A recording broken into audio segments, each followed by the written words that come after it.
Yes, I am.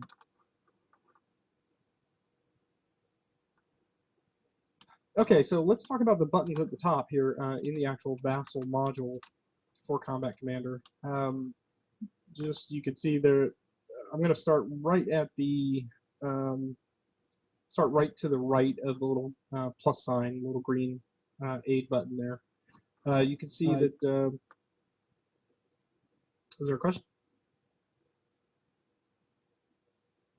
Okay. No, that was me, sorry. Oh, shut up, you. All right.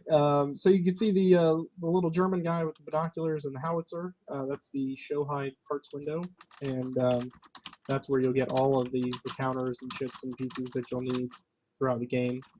Some of them come out automatically depending on the event, but most of the time you'll have to grab, like looking in the markers tab there. You have blazes and minefields and pillboxes and foxholes and lions and tigers and bears and my. So all of those are there at your disposal. And then my favorite button, Arnold, would you like to do the honors? Interrupt the active player. The little hand and the stop sign. There you go, everyone's deaf now. We use that during the game to signal that your opponent wants to take some opportunity fire at you, depending on whether you use the move action or not. Or if he's a defender, in this case, Arnold will probably get to use that a lot. If he wants to throw out a sneaky card like a minefield or something like that to interrupt my play, that's just to get my attention.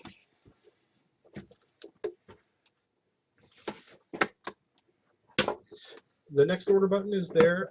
It kind of speaks for itself. As we play cards from our hand, they're going to come down and they will go to that order box in the left side of your screen. And when you're done with whatever activity you're doing associated with that order, you just press the next order. It discards the card for you, and it'll put a little red square around the units that have already moved, so that you have an indicator that they're not available for any more activity or any more orders for that turn. The little dice and alarm clock there is the time event trigger. When we actually encounter a time trigger, pressing that button will automatically advance the little time track marker, and it will give you some little indicators about what you need to do as far as giving a VP to the defender and to reshuffle the deck for whoever triggered the time. So it's a nice little piece of automation there. And then the big one here is the Showhide stage window, which looks like a little crescent wrench and screwdriver. If you want to just click on that right now, you can see that is our complete setup for this particular scenario. So you can see the Axis and the Allied order of battle.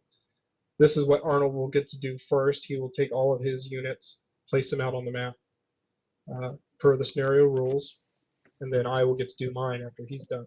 And then he has a special rule where he gets to put that little IG-18 gun after I'm all done with my setup. So it's kind of tricky.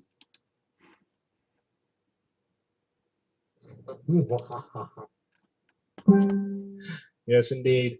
The button with the Showhide decks, if you open that, you can see that it's got all the different decks for all the different nationalities. You've got some Italian, French, British ones that come in the Mediterranean game. Here in just the base game of Europe, we have, of course, the Germans, the Russians, and the Americans. And because the extensions for this game are very easy to load in, you can actually go out to the Vassal site, add the extensions for Mediterranean. You can bring that in and expand out your game a little bit for additional scenarios. Then you have the Boneyard, the casualties windows. You click on that. You can see right now the German surrender level is at 8, and the Americans are at 11.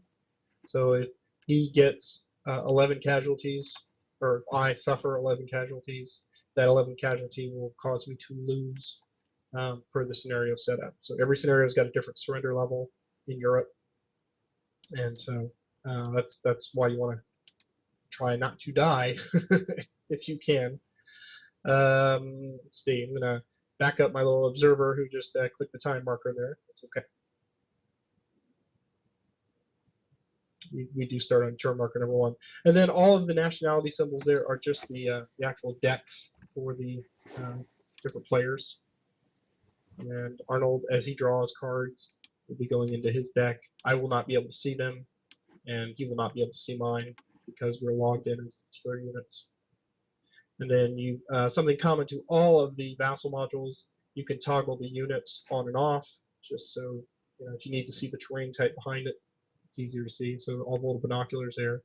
Line of sight is a very good tool, especially in this game, where you can draw from one hex to another, and it will tell you whether or not you can see, or whether or not that red line is touching some kind of obstruction or hindrance.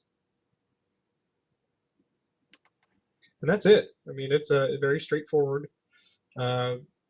Because they simplify the module a little bit, you don't have to worry about a lot of automated things that are kind of gumming up the system. But of course, the bad side of that is you still have to do all the basic arithmetic yourself now. So I'm going to let Arnold go ahead and set up first, and that'll take him probably 2 hours. And do we draw first then set up, or set up first? Set up first.